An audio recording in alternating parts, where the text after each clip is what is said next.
So it should be, Oh yeah, I gotta start sharing too with my phone then. Okay. You tag me on it too? yeah, well, that's what we're gonna do right now. So here, Gotcha. All right. we're live now. All right.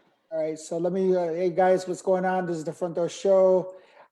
Before I do some introductions, obviously, as I told you, just what we're gonna do is he's gonna go on his page, just watch party for there. I do mine, I set my stuff up if you guys don't know. All right, so just real quick, let's talk about what's going on here.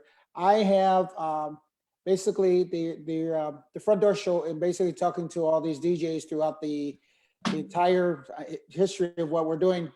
And before we go any further, this is Jess. But Jess, why don't you, for some people on this line, why don't you introduce yourself? Tell me who you are. All right, go ahead. I'm nobody, but I'm known as DJ Jess. I run Fresco Recordings. That's my little release label that I do with artists new and old that need a stepping stone, to get up there by themselves, which I've helped a lot of artists get up there, and I'm proud of it. I've been DJing in Chicago since 1989 professionally. I started at the Warehouse on Halsted and Randolph. Prior to that, I would do some new wave gigs with Louis Segura and his whole party crew that were really nice to me, only because I was the only one playing house music, and they were, of course, doing their new wave sessions, which was really pretty cool, actually. They did some real good parties back in the day, and, Angelo, you and I go back like rocking chairs, man. I've known you since the Quinn days.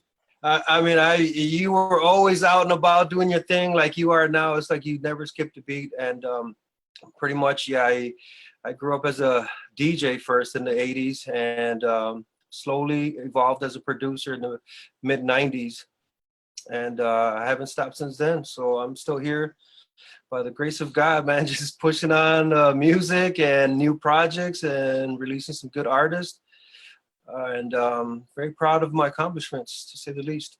You got a lot of accomplishments, so we'll get through all that. So Absolutely. so how old are you when you first started DJing, Jess? How old were you? I think I was like 3 years old. Hey, don't use my line, okay?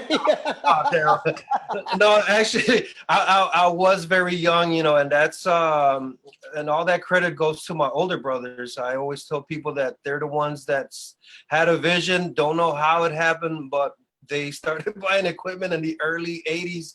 I want to say like 1984, my brothers had bought some turntables, and me and my other brother, that I come from a big family. First of all, it's four brothers, which is 5 guys and 3 sisters. So Okay.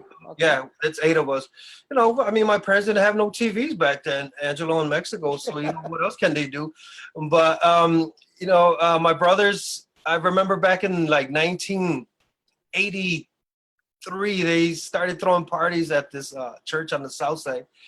And I thought that was the coolest thing. I know I was young. I was probably like 7, 8, 9 years old, but I was like, man, what are they doing? So when I finally saw what they were doing, they would set up the equipment at home, and I was just really captivated by that. And I said to myself, one day I want to be like them. And surely enough, man, just started, buying my DJ equipment after a while, because one of my brothers sold the equipment out in Texas somewhere, and I was very upset, very mad, because he came back with nothing. So that's when I started taking over, buying my own little toys to mess with, if you may, and and from there the rest was history, man.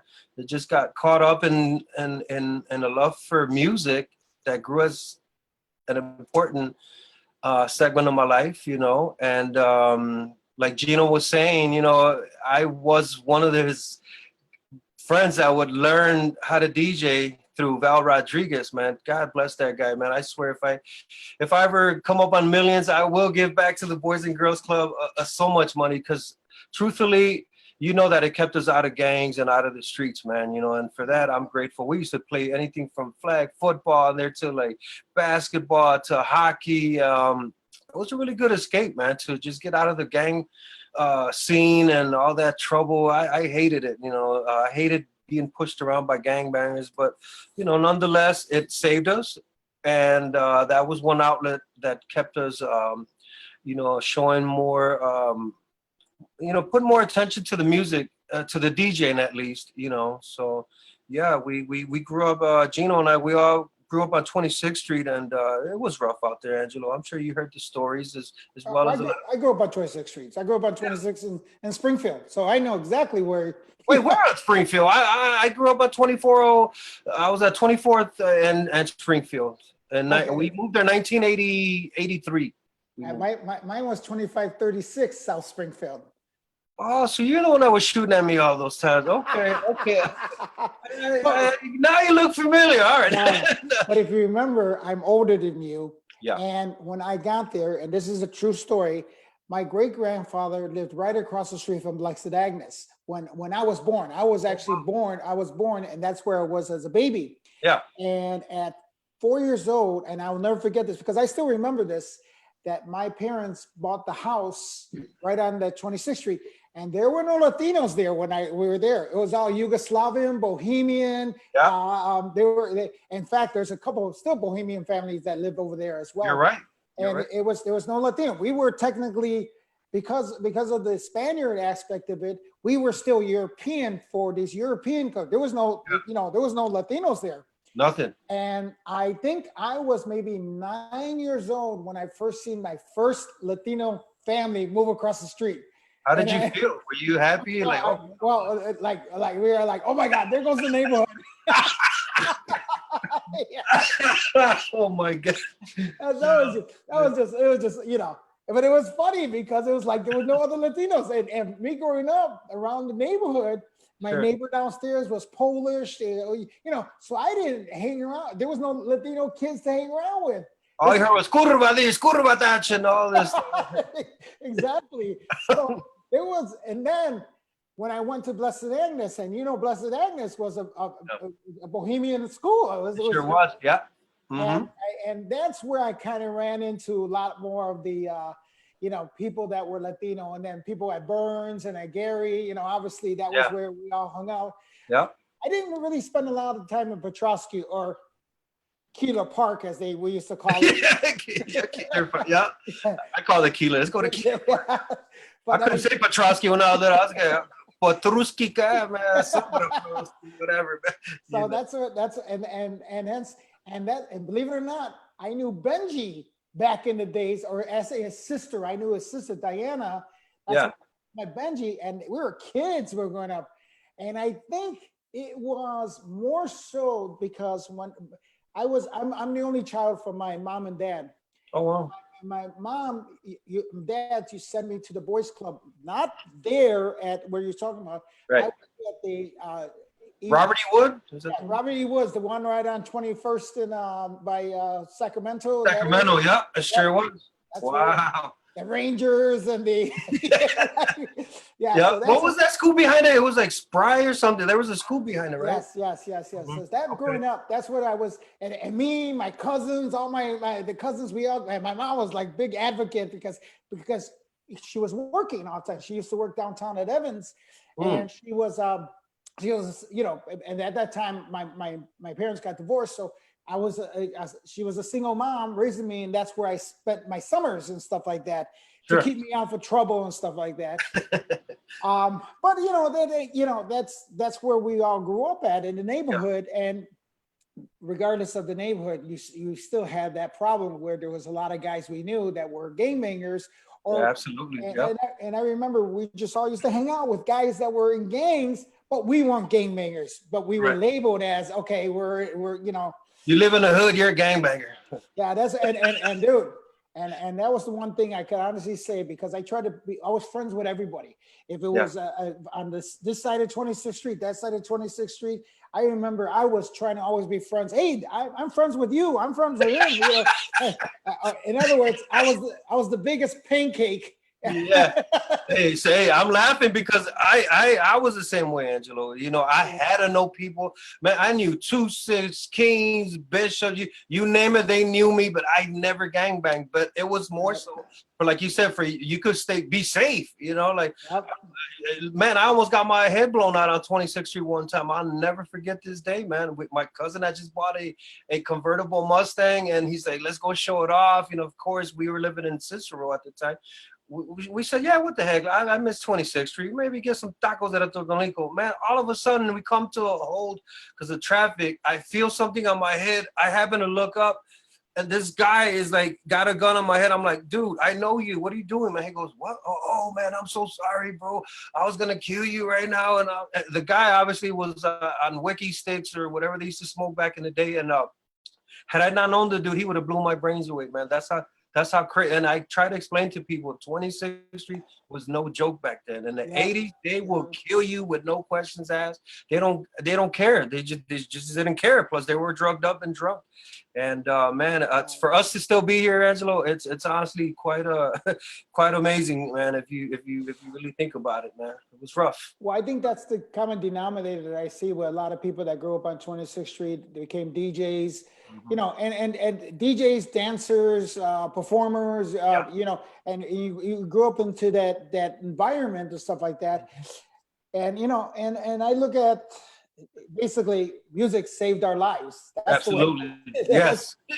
I can honestly agree with that. No doubt about that. You know, Yes. and you know, and I told you about me breakdancing, that saved my life. And you know, and a bunch of people that were part of my 125 members in my group, that saved their lives as well. So I was really happy that, you know, this, and I call it the industry because if technical terms, let's be honest with you, this industry is an art. So the arts basically, you know, and I hope, you know, in the conversation that we have and why we're talking to you is because here you are as a DJ, and then we'll go through your past as well. We'll go through, but you became an artist as well. You weren't just a DJ, you were an artist, you're a producer and stuff like that. Yes. And that is something that has to maintain in this world today, the younger generation and stuff like that. And I think that's important. So when did you technically become, because obviously Jesse's your first name, but when did you technically like say, okay, I'm officially a DJ, I'm buying my own vinyl and I'm playing, that was at the, what's called, at the boys club. Yeah. But you were turning in the mixes and so forth. So where did you technically say, okay, I'm officially doing robles? Are you doing the, you know, the club circuit? What were you doing? This all happened in 1999. Prior, a couple of years before that, though, I don't know. I'm sure you know Joe Cool Rodriguez played Perception a very long time. He used to run a night at the Fire Alarm. I don't know if you remember that on Ogden and Cicero. Yeah, come on now, right? Believe it or not, I met my daughter's mom there. I believe it, man. I should say it was like a double date. Me and Mario Reyes. Oh, we had a double date with some girls, and Anna, who's she probably is online. Hi, Anna. And hence Angela, my daughter. That's how you know my daughter.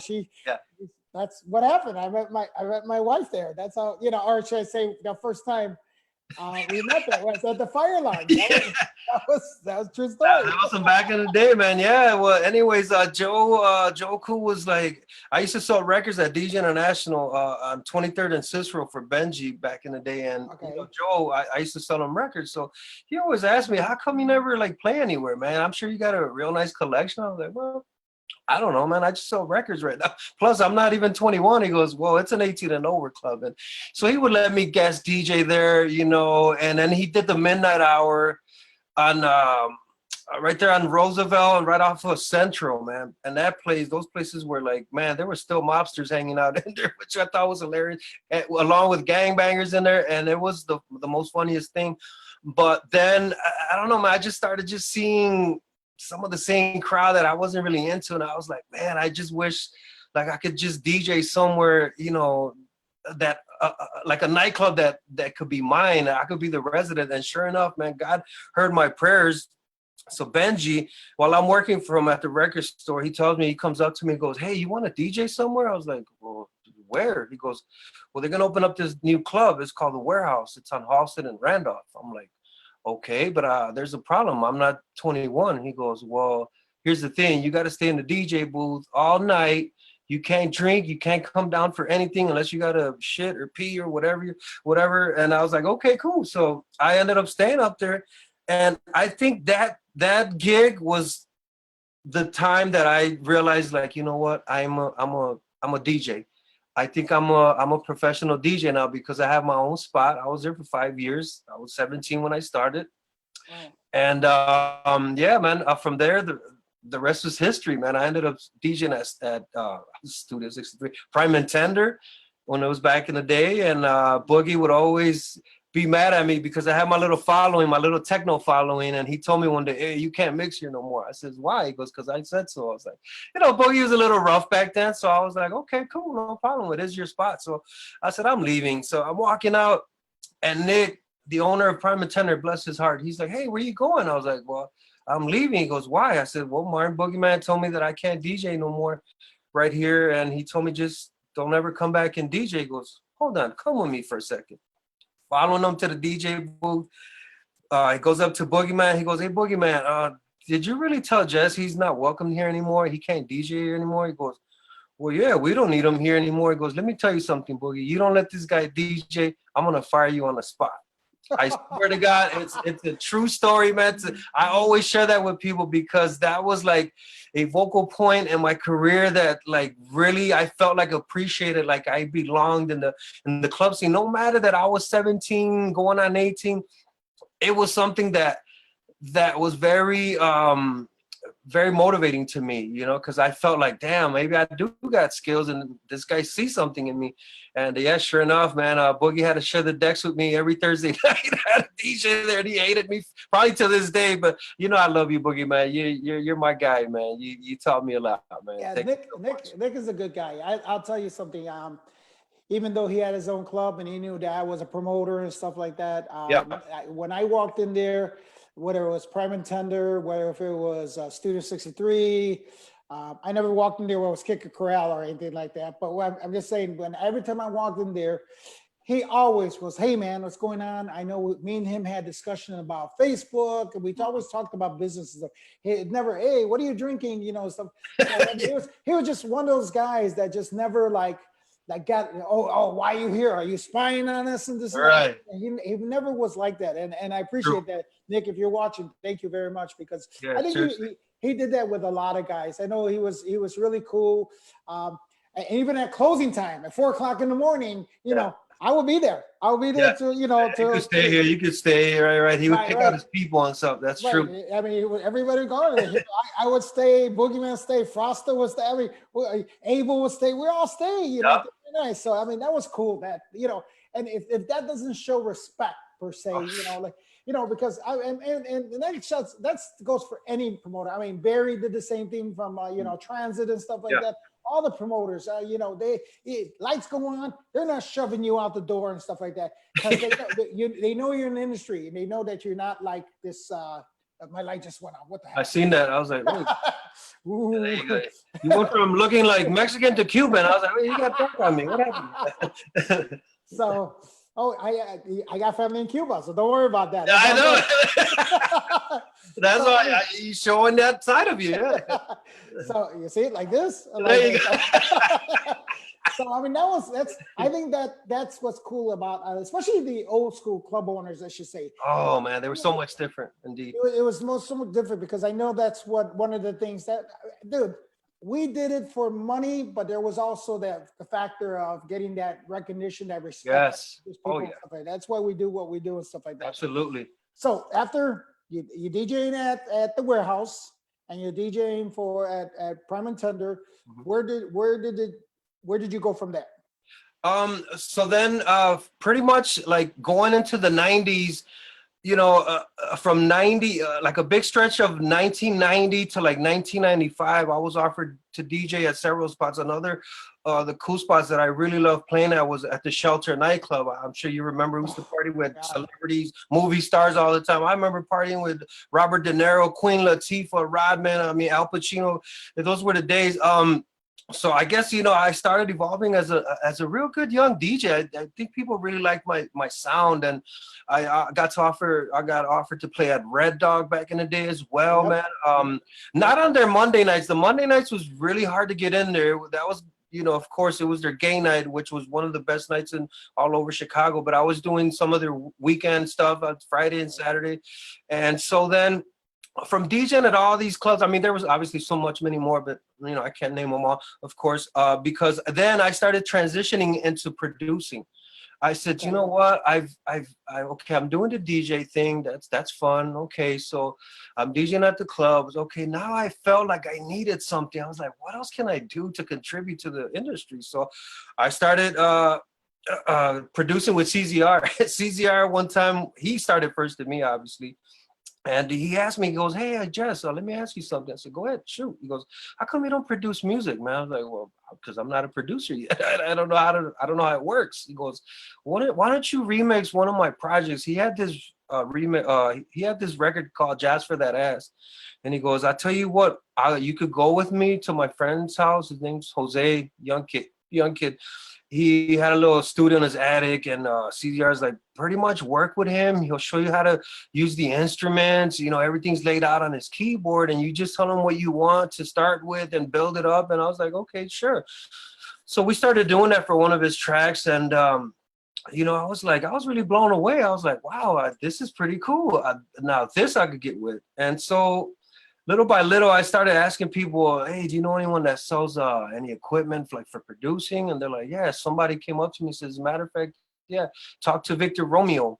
I said, Victor Romeo, okay. So I called him, and he's like, hey, what's up? I go, not much. My name is Jess. I work at DJ International for Benji. I know you were making music back in the day, and I heard you have some stuff for sale. He goes, yeah, I have an MPC 60 for sale. I was like, okay, MPC 60. Okay, I wonder what it is, man. I look at this thing, bro. It's like a big spaceship controller thing. I'm like, what the hell is this, man? He's like, oh man, well, you could do everything with this. You could use it as a MIDI machine. You could connect it with a keyboard. You could make samples. I was like, really? So then I was like, all right, how much do you want? He goes, you know what? I'm selling it for $2,000. Back then, it was a lot of money for me, man. So I was dating this girl that was so in love with me, and she knew how bad I wanted it. She goes, you know what? I'll buy it for you. You know, if you're good to me. And I was like, all right, man, I promise. I'll cut your toenails. I'll paint you, whatever you want me to do. I'll dress you up, whatever, you know. So she bought it for me. And then I didn't know how I was gonna learn this piece. So at the time, I used to hang around with Tyree and Fast Eddie, Tyree Cooper, of course, man. These legendary guys, bro. God bless them too, because these guys actually took the time and showed me how to sample the basics. You know, they didn't show me like how to be great on it. They just showed me the basics, and they're like, man, this is what you got to do. Okay, so I was paying close attention. One thing led to another, man, and so little by little, I ended up getting it. I lost a lot of projects too because I didn't know how to save back then. So I was instead of saving them, I was deleting the projects. Delete, yes, okay. So I learned the hard way, man. But those guys truly showed me the definition of making music with an MPC, and from there, I started using the MPC 60, the MPC 2000, the MPC 2500, the MPC 3000. Next thing you know, man, I know how to use all the MPCs, all the Akais. And my friends were mad at me at the time because in 1995, 1996, I wasn't DJing at the warehouse anymore. JJ, God rest his soul, he got rid of me because one time I was like, I deserve more money, Jay. I'm tired of getting $75 for the night. And he looks at me, he's like, who do you think you are? Do you think you're better than Julian? And like a little cocky ass kid, I was like, yeah, I think I'm better than Julian. Yeah, why not? I deserve more. He looked at me, he's like, this is your last night. You're not gonna DJ here no more, just because I had said that. But I was mad because I was there 5 years, still making $75 a night. And so I said, what the heck? I went on. So I started just staying home. I'm like, you know what, guys? You guys could go party. I'm going to stay home because I'm going to make a name for myself. They're like, what are you talking about, dude? What are you going to do now? Rob a bank or something? Like, no. I said, I'm not going out anymore. I'm going to stay home for the next 3-4 years and make music. They're like, why? They're like, because I want to make a name for myself. So I started making music for, man, several labels. I started doing stuff for After Hours. I started doing stuff for Miguel. You know Miguel Rodriguez. He started at Fusion. A lot of these labels, Angelo, I was like the first artist, pretty much like the first artist to start their label. And to me, it was very special because I felt like, wow, they truly believe in me that much that I'm going to be their first artist to release on their record label. And so I started releasing a lot of good music, man. My first release was on Julian's label. That With Prayer was like, I mean, to this day, people still play it. It was like a house track / techno track, Right. because of all the elements I used on there. Then I started giving stuff to Babble with Bill, which was that Highlight VP. That was my second one. I gave him 2 more for his contaminated labels. So altogether, I gave him like 4 labels. So a lot of people overseas started taking notice and like, who's this kid? So next thing I know, man, I had labels approaching me from like the UK, Leeds, and London, and West Coast, Siesta and San Diego was like, hey man, we like your sound. We really want you to give us some stuff for our label. So I was like, okay.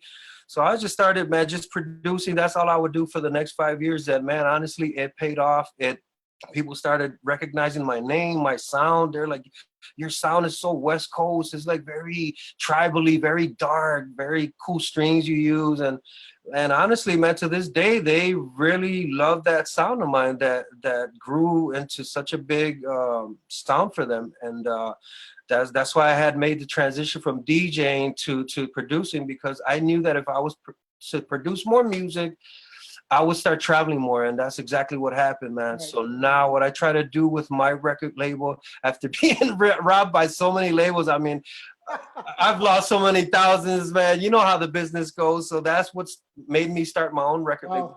But I think that's the commonality. I was just talking to White Knight, and I was talking to just people in general as a producer or artist and stuff like that. They say Tyree or Marshall Jefferson and all these guys. You hear those stories about what record labels, So, your record went platinum, really? Yeah. I didn't hear about it, right? I didn't get the money for that. Exactly. And it's just sad. And I don't think it's just Chicago. I think that happened everywhere. It's everywhere. Every artist, and even I mean, any label, they did it. They got away with a lot of shit. Yeah. Things have changed now because there's a lot of reporting and it's digital now. Yes. You can get away with it. But at the times, it was a free for all for a lot of people that were getting away with a lot of shit. Mm-hmm. I'm sure it put a bad taste in your mouth, and you learn from, they say what doesn't kill you makes you stronger and stuff. Yeah, pretty much. And you were like, no, you know what? As I tell people, it's not what I do, it's not what I don't do now. Exactly. Because I learned from those mistakes and stuff. Yeah. Like that. So I'm sure for you, it was a learning experience. Truly, man. It was it was probably the best lesson that I had learned. Because had I known that, like, before I gave my music to these labels, I would have just been like, I still would have been probably successful, obviously, but more, on my own. But at the same time, if I wouldn't have gave these record companies my music, it wouldn't have traveled overseas like it is right now. I mean, it is what it is. Yeah, I got robbed. Some didn't pay me my royalties, but you know what? At least I made a name for myself. My name is a household name, man. And I tell people all the time. I have friends all over the world, and they're like, "What do you mean?" I was like, "Man, I've made so many friends in different countries just because I release music that they like." And music is forever, man. Even when I'm gone, people are still gonna play my DJ Jazz tracks on my label, Fresca, NRK, Siesta. I mean, everywhere, TARDIS, and that's the beautiful thing about music, and that's why I love my art form, because I do it because it brings people together, it makes people happy, you're educating people, and at the same time, you're keeping hope alive through music, man. Like I honestly feel house music one day is gonna bring peace to the world, because look at all these fights that we're fighting through viruses, through wars, through anything evil, and I think one day music is gonna be saved. Music's gonna save the world, man. Seriously, I know it's crazy, but it's already happening. Well, I mean, And let's be honest with you, with this insanity that's going on right now, in this sense, which got, to keep our sanity, we're basically doing all the live streaming and doing the music and stuff like that, and that's, and it's unfortunate where, I see the economy that is happening between, Facebook and the copyrights and us being DJs and trying to show joy to people and stuff like that. And this is tough. It's tough. Yeah. I'm just, do you think, where do you think this situation that we're in is going to take us as far as the industry, as far as the industry is concerned all across the board? What do you think is going to happen? I always had a vision, and this vision started like 3 years ago, man. I always visioned that like our gigs are gonna be so much different just because, like you said, all this madness that's going on. I feel like we're gonna start DJing directly from our studios. Whether you have a gig in Japan nowadays, you're just gonna. I mean, I could be wrong and I could be right, but this is what I see happening. I see us DJing at events without even being there. In other words, we're gonna be projected on big mega screens, connected to their sound systems to do the live performance, and I think that's what it's going to be, man. I think because all the craziness that's going on, I just feel like we're going to be just DJing live out of our studios, man, or wherever we want to play from and stuff. I honestly see that happening. Like I said, I could be wrong, but I would feel safer, because now, like, honestly, I'm scared, man.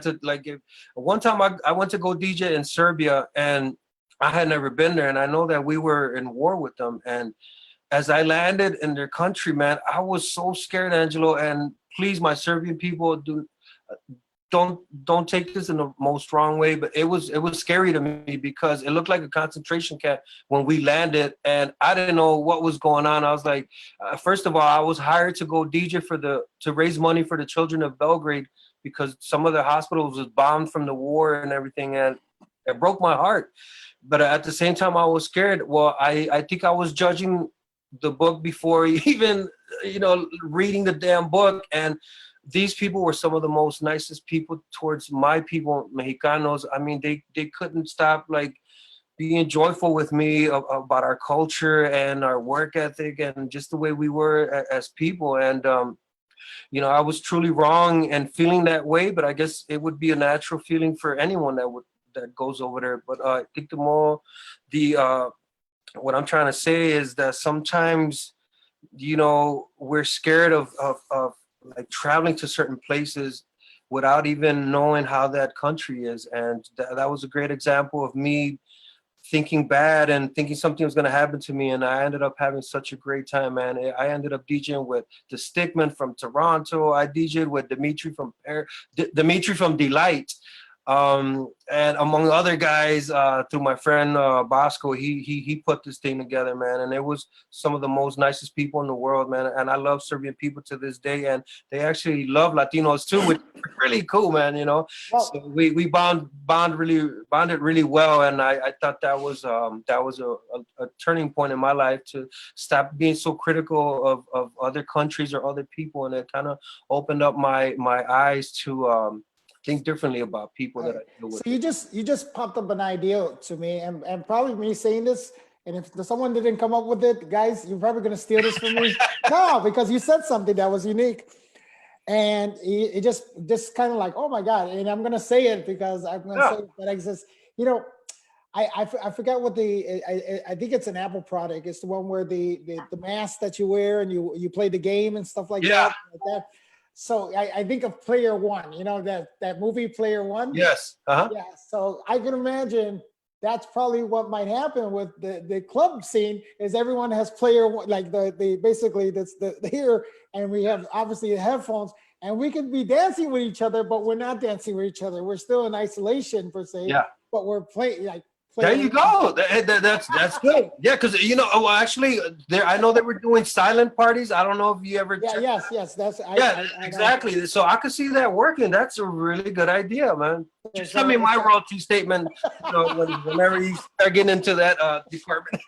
No, that's a really neat idea. Actually, it's just what you're saying and stuff like that. So that would be, no, like everybody would get in the club with the, whatever, like Zoom right here, right there, and then we're all in the same room because we're there physically, and I'm sure as technology gets better, it's just like player one. We're all yeah. there, and if we want to talk to somebody, we can, exactly, and basically, Look at what we're doing now. You know what I mean? Who would have thought 30 years ago we'd be like right. talking to each other through a screen? That's awesome. So please don't steal my idea, guys. Okay? Yeah, guys. I know where you guys live. That's right. Well, I mean, just what I'm saying. It's that would be the extreme, because if it was that what it was, then we're kind of forced to do it this way and stuff like that. True. Absolutely. No, you're absolutely right, man. So I mean, yeah, it's what. So, all your travels, everything you do, what's your highlight? My highlight, probably coming out of a club in Miami and puking in front of everybody. I think that was a very that was a terrible highlight, though. I remember that. I was during the Winter Music Conference. Yes, you were at the Shadow Lounge. Yes. Oh my God. Oh my God, stories that you never hear, but man, this is what happened that time. I was in Miami promoting a couple of records. Somebody said, "Hey, you know what? You should go to Shadow Lounge." I was like, "Okay, who's gonna be there?" Eric Murillo. There's gonna be, I think, Bob Sinclair is gonna be there. I'm like, really? All right, cool, man. So at that time, I was really into just having a good time. Just drinking a lot. I was still young. I was in Miami. Come on, you know what happens in Miami? You're Miami. You're gonna do a little drinking, little partying, little dancing. So we got to the Shadow Lounge at like about 10 o'clock, man. Murillo didn't start going on till like about midnight. During that time, CZR was there, and Yep. we had been drinking already, man. I was like, oh my God, I was like already catching a buzz. So all of a sudden, because I seen you that afternoon. yeah. Like amazingly how many Chicago people were there. Yeah. Like, oh my God. There was a lot of people, man. You're right, dude. So CZR, all of a sudden, he's like, hey, Jazz. I'm like, I'm still yapping my mouth to somebody. Jazz. I go, what? What's wrong? He goes, you don't hear what Eric Murillo's playing? I was like, what? He's like, oh, he's playing Good for the Soul. And it just came out on the after hours. So I was like, oh my God, let's do more shots. So we're doing more shots. All of a sudden, man, we were so buzzed, and I was like, Caesar, I need to get out of here, dude. I'm like sweating. I feel drunk. Everything's spinning. I'm out of here. He goes, all right, dude, well, be safe. I'm going to stick around and, shoot the shit with Eric Murillo. I was like, all right, bro, see you, man, bro. I come out, open the doors, that wind hits me. All of a sudden, man, everyone's waiting in line. I come out like, blah! Man, I just started going off. People are like, all the guys from London, like, mate, you should not be doing drugs and drinking, mate, go home now. I was like, I'm out of here, man. I need water. So yeah, man, that was a very bad highlight of my life. You're lucky there was an Instagram at that time. Oh my God, imagine that. Look at Just puking. You got 1 million views. that was on a bad tip, but I've had a lot of really good highlights of my life.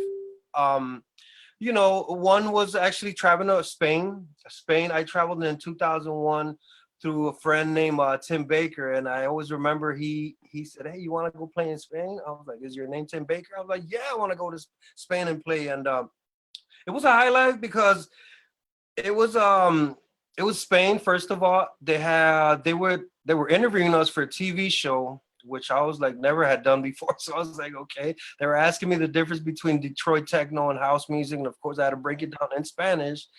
But overall, man, I got to meet a lot of good people, and that's when I truly saw house music in its biggest form ever, man. I was like, man, you guys really love people from Chicago and Detroit and all over the States. They're like, are you kidding me? Yes. We have a big conference here called Sonar, and that's all it is techno and house, and you could license music direct with labels, and man, you could sign deals right there and then get your money. You could go home with like $20,000. I'm like, get out of here, man. Yep. Well, And hence why Tyree lives in London, right? No, actually, he lives in Berlin. Oh, Berlin. Tariq Okay, lives so in Berlin, yeah, Germany. okay, Yeah, man. yeah. And yeah, the guy's been out there, man, going on almost 30 years, and God bless him, man. He's been doing really good out there. Of course, he lives in Vegas as well. I think his mom just passed, rest her soul, and I know he was in Vegas for a while. But man, he loves it out there. I, however, never been to Berlin, and I'm like dying to go there because I hear the scene out there is really alive and vibrant, and they love house DJs and producers. Oh, dude, the European market and let me be honest with you. Mhm. The European market is such a big supporter, not just of house music, Yeah. of even and I'm going to go back to the Latin aspect of it. Mhm. The Fania All Stars and all the Sure. Colombian, Puerto Rican, Cuban music. That's huge in Spain, Italy. Man, Mhm. they have these congresses out there, which is 20,000 people and stuff like that. Yeah. They are big time into, and it's so open out there, and they pay as well. Oh yeah. They pay as well. So it's I you ever hear the story about when I was selling my mixtapes and CDs? I guess some people were bootlegging the mixtapes that I had. I got Miguel Rodriguez probably. and then I got a phone call. Yeah. Hey, I'm from France and I want 3,000 copies. I'm like, what are you talking about? 3,000 France? What are you talking about? So I remember that the whole thing about, but the music was big out there. Yeah. It was big, and it was like, and I know if we go back to the history of Chicago and house music and stuff like that, it took off here, but it got bigger out Oh there. yeah. Oh yeah. London made it bigger than what it is, man. Truly. I mean, over there, like the radio stations, they're playing house music. Like what the? Over here, we hear top 40 cheesy, commercial music. Even in the elevators over there, man, they're jamming out to Daft Punk or something. And that's the difference and I guess this is the difference in support, man. I think they take it to a wider audience and they make a big spectacle of it, man. And they've done a real good job just making it bigger, man. Obviously was created here in the basement, and look at it now, man. It's like a standard universal sound all over the world, man. And I'm just happy to be part of it. I wasn't there from the beginning, but I was close to the beginning because it didn't start till 84, 85. And by then I was already selling records with Andre at his flea market. No, at this flea market. Okay. Yeah, I started off in the industry. The way I got started on there was one of my brothers that's like a year older than me, Mike, the house conductor. He was working with Andre like in 1980, 85. And then my brother's like, you know what, man, you could go work with him. I'm good. I was like, all right. So I started working for Andre in 1985. By 87, Benji was like, he used to go there with Julian all the time. He's like, hey, I'm gonna be opening up a record store, man. Maybe you could come work for me and I'll get you out of this cold. And I'm sure Andre's a miser. He won't buy you coffee or breakfast, right? I'm like, how did you know, man? and he was right, dude. Him and his family be like, hey, we'll be back. Set up the records and everything. We'll be back. And they would come back with nothing for me, bastards. But then the one day Benji was like, he saw me hustling records. He's like, hey man, so you ready to come work with me at DJ International? I was like, sure. He goes, you'll be at a real record store this time. So I was like, all right, bet. So that's how I started working for Benji in 1989, man. He just showed me the ropes, man, and showed me about music, man. He was like my mentor, bro. He taught me everything I know. That Benji, man, he opened up so many doors for me. And I always tell people, because I don't forget who helped me, man. Because look, in this industry, Angelo, you won't make it on your own. There's always going to be people that are going to help you through your journey, man. And Benji was one of the biggest supporters, man, that got me to where I'm at right now. And man, I love that brother to death just for what he did for me. And the rest was history. I was working for a bunch of record stores, man. I worked for Benji, Andre. I worked for Hip House. I worked for Supreme. I was like all over the place, man, because I had Gramophone. I had a big passion for selling music, and that's what I did, And it's so funny because back then it was very political. Of course, I started off with Benji on the South Side. So when I went to go work at Gramophone, man, it was a little bit political because people were like, hey, who's this dude from the South Side? What's he doing over here? It's like I was like the outsider, if I may. So I just went there, man. I started selling music, and the owners approached me one day. They're like, "Hey, we really like your work ethic, you know, Joe and Carl, and thank you, Andy, for getting me in there." But they saw the difference in sales. They're like, "Man, you're really selling a lot of music for us. We thank you, and man, what can we do for you?" And I was like, "Nothing. I'm just this is my job. This is I'm just buying. And Gramophone was good for me because it exposed me to a lot of other music, a lot of techno, tech house, deep house, anything you name it. And it was just a very good outlet for me because I started making more connections right there that opened up more doors. And of course, staying humble. That's why I always tell people, always stay humble in what you do, man. Don't think you're ever better than anyone else, because the industry, we like people that are humble. We love people that have a passion for the music. We love people that are willing to share knowledge and music, because that's what it's all about, Angelo. And so, and that was the biggest problem for me, just going when I started working up north, that just coming from the south side, it was like I almost felt like I wasn't welcome there. But through my work ethic, after a while, man, they started noticing, like, damn, this guy's just really selling music. So by the time I ended up quitting there in like 1990, I want to say like 96, 97, some of the employees were like, "Hey, we just want to be honest with you, Jess.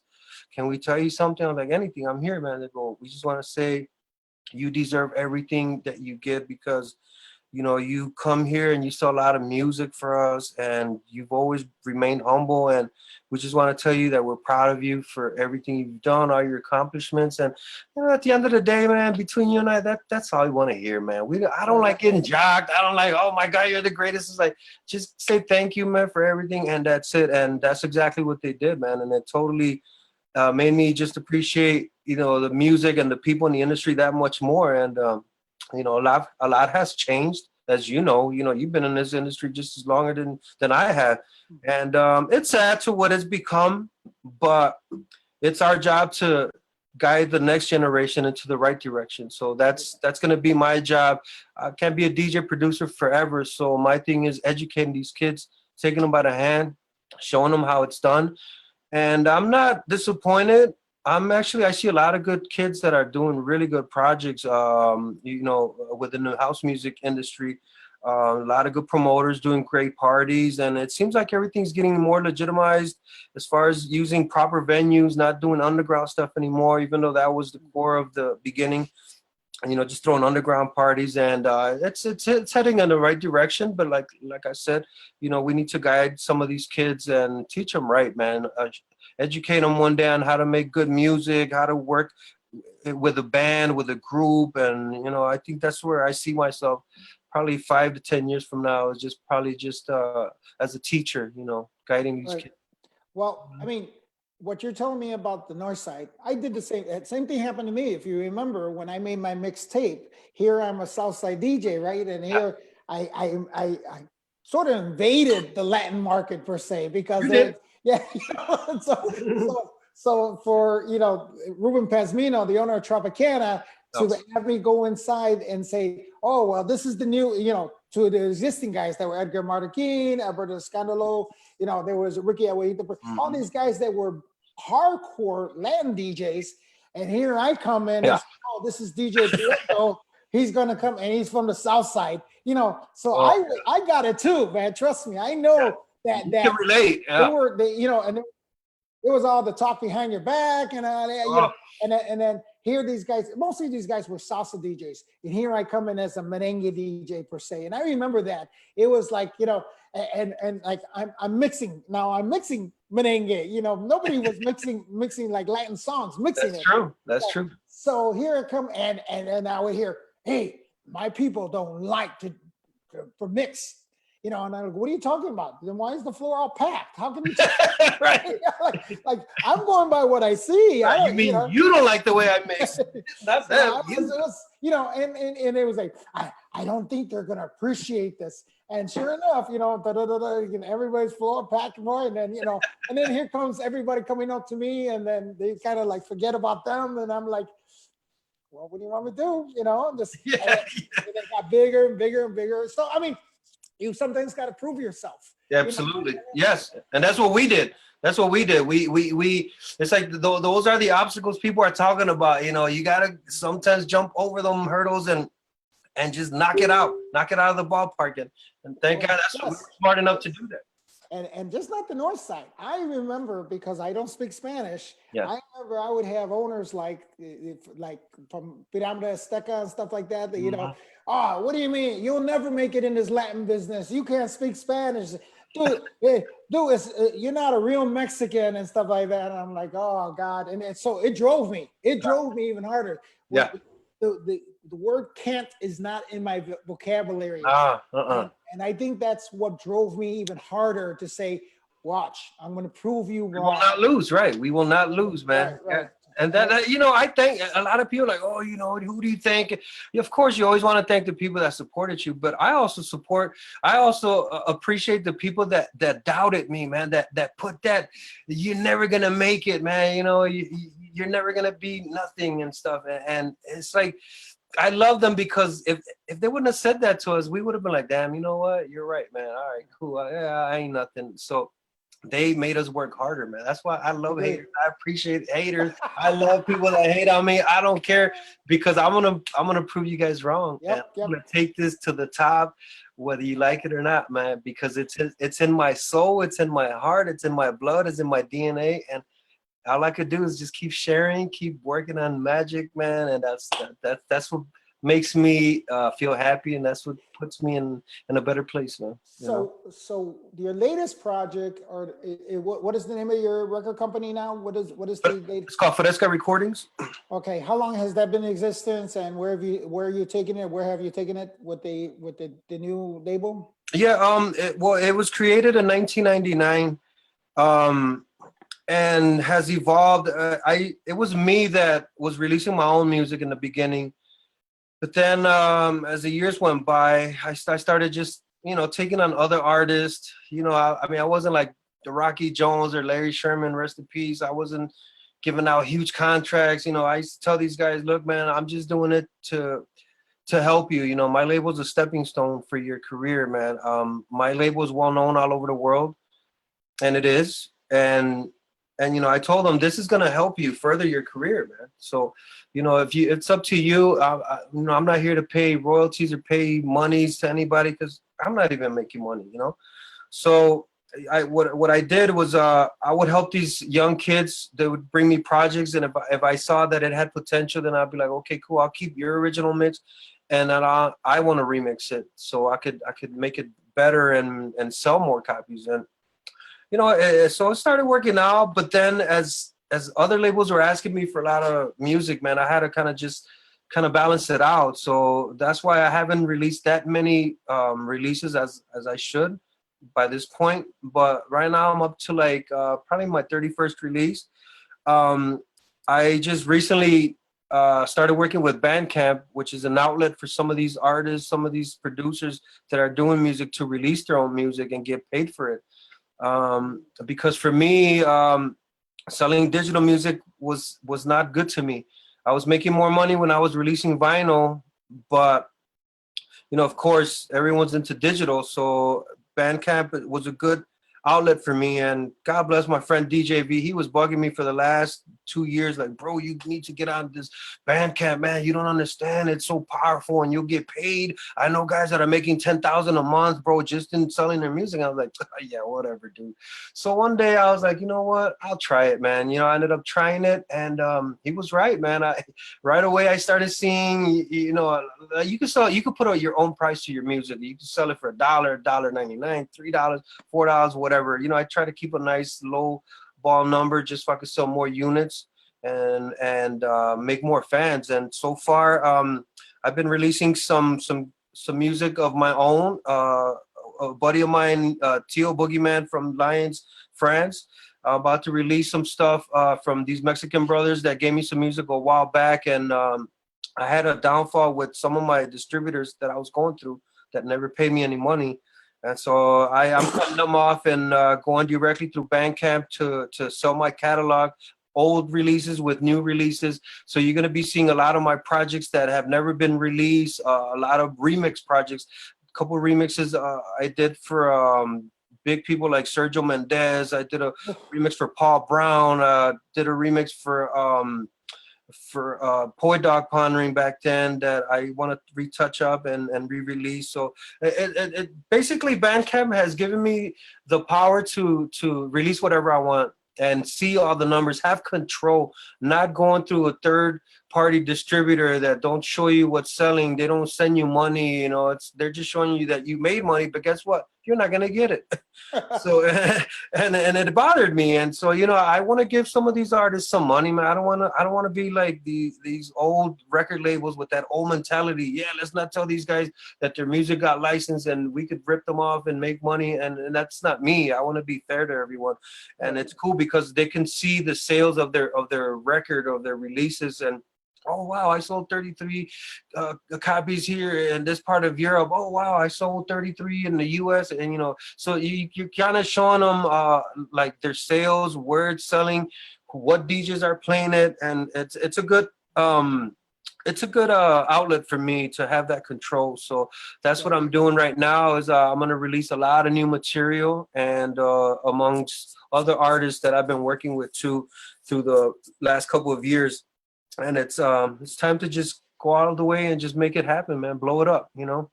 So one of the things I think that and maybe I should talk to Jess about it, but Jess was telling me about he was doing mostly edits. Okay. And not to take away from CZR, excuse me, talking to CZR. Yeah. But you basically are a remixer, and how is that different remixing than edits per se and stuff like that? How can you kind of? Yeah, you know what? Edits to me, they're good in a sense for, you know, there's a track that has a long break and oh my God, I wish it came sooner and stuff. See, I come from the old school, man. So to me, it's our job as DJs to make it sound good. You don't have to make a break earlier in the track. It's all about what you can mix with it. So editing pretty much is like just making it a convenience to you where you could come in and come out, you know, within 2-3 minutes, you know, and there's nothing wrong with that. I honor that sometimes. And remixing is more like you're adding your own ideas on top of what they're giving you already. You could take their bass line and reconstruct it. You could add your own drum kicks. You could add your own chords, but use kind of like the same idea as what they've worked on.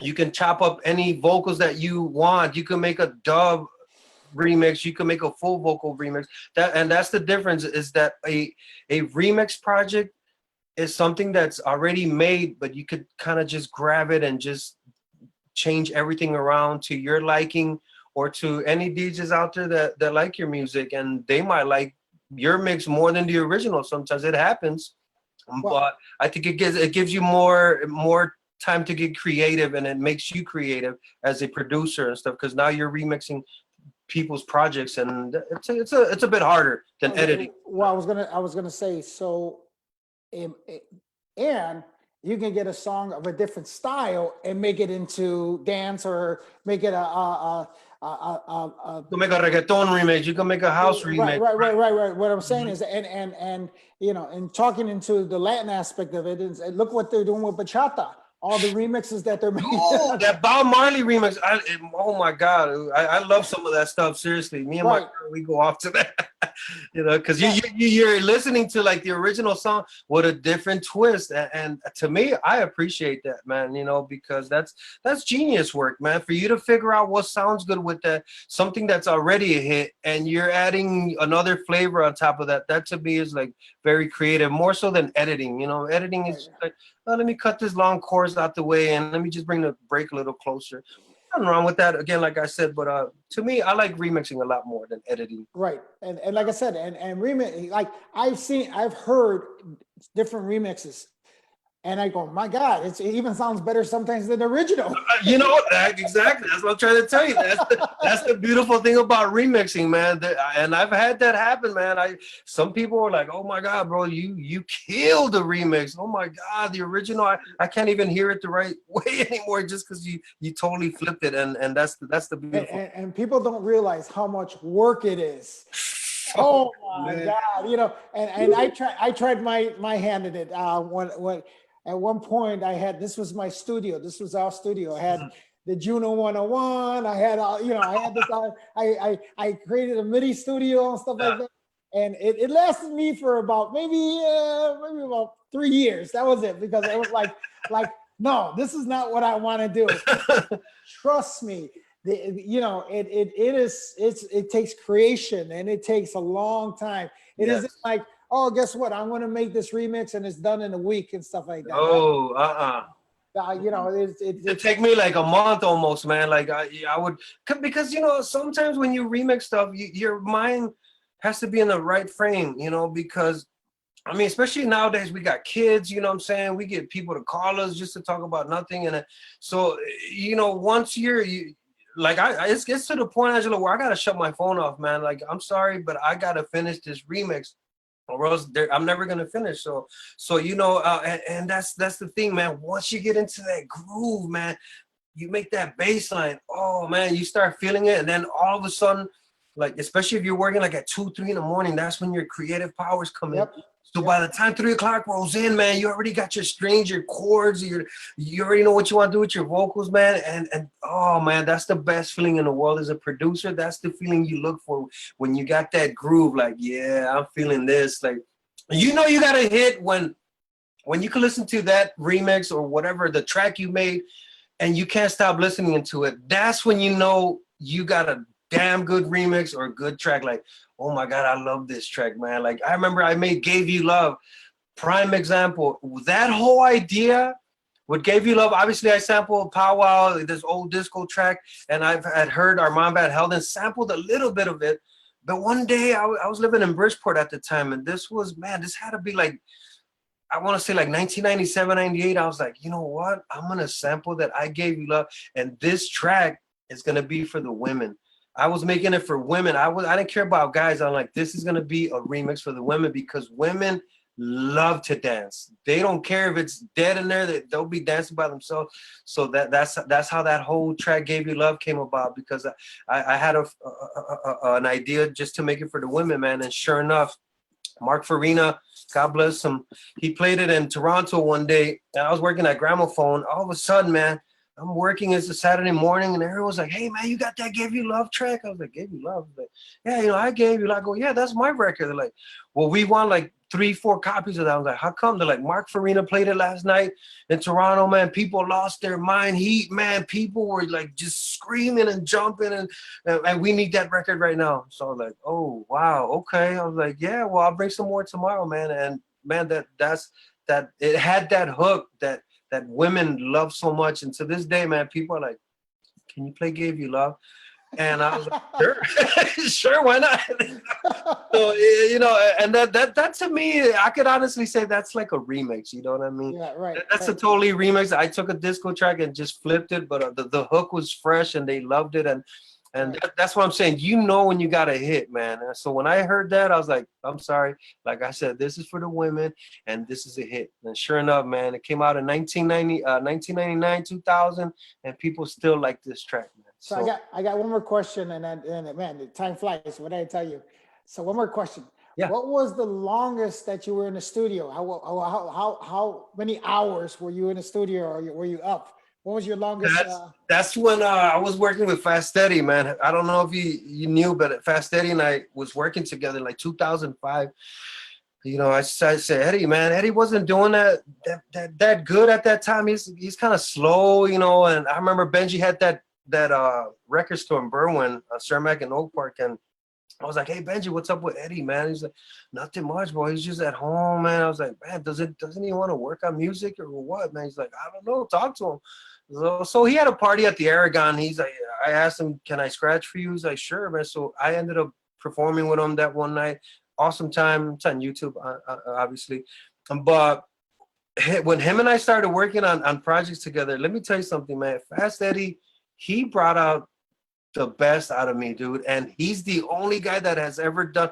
He had me on a microphone, man. He had me come out at the Metro. We did a show. He's like, you're coming on stage with me, bro. I don't give a shit. Grab that mic. You're going to come out with me. I was like, okay. So I'm on stage rapping with him.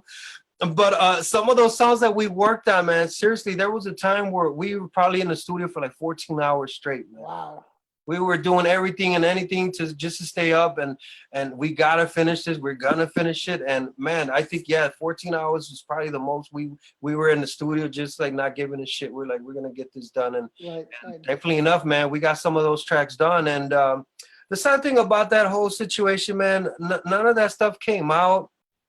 There was a lot of people throwing negative vibes at us. There was a lot of people that didn't want us to work together, man. I think the it was so powerful, you know, two brainiacs. And he's something to work with, man. He's talented, man. That dude is talented. He's funny.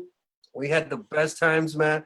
And it's unfortunate that it didn't work out, man. That's one thing that I truly regret, not getting full exposure, not blowing up like we wanted it, man. We had so many visions, so many dreams to make happen, and man, someone somehow didn't want us to work out, and it was a project that never came out, and you know, there was a lot of bickering back and forth, and you know, Eddie and I are still cool, man, but not like we were when we were working together, and that's what makes me sad, man, because Eddie brought out the best in me, man, and he just, man, I gave him some really dope underground stuff, and one day I'll share them with you, man. I'll send them to you, and you tell me what you think.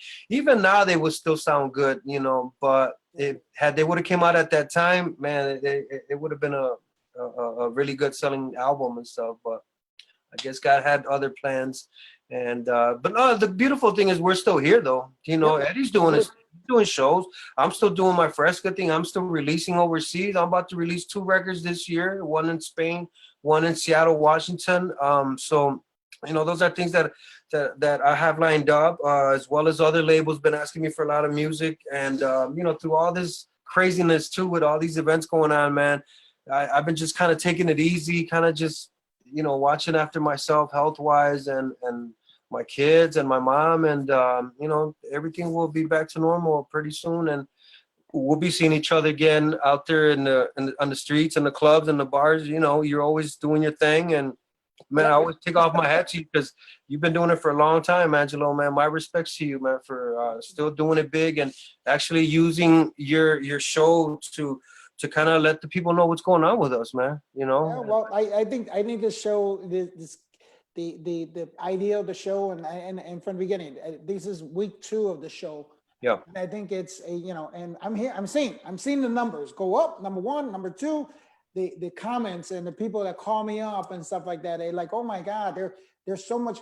I guess I'm opening a lot of minds and eyes to people that are watching the show and stuff. Absolutely. Like that. Yeah. I mean, and also, as I keep repeating, how many people actually get to talk to you, and you know, no, in a sense of your past and who you are and when you started and stuff like that. Yeah, that's fine. I find that I'm a talker. I love talking and stuff like that. I talk to a lot of people and stuff like that. And if you know, I really truly try to get along with everybody, you know. But at the same time, I'm always that type of guy that says, "Hey, let's work together. Let's do something together." It's not, you know, it's not about me, you know. No.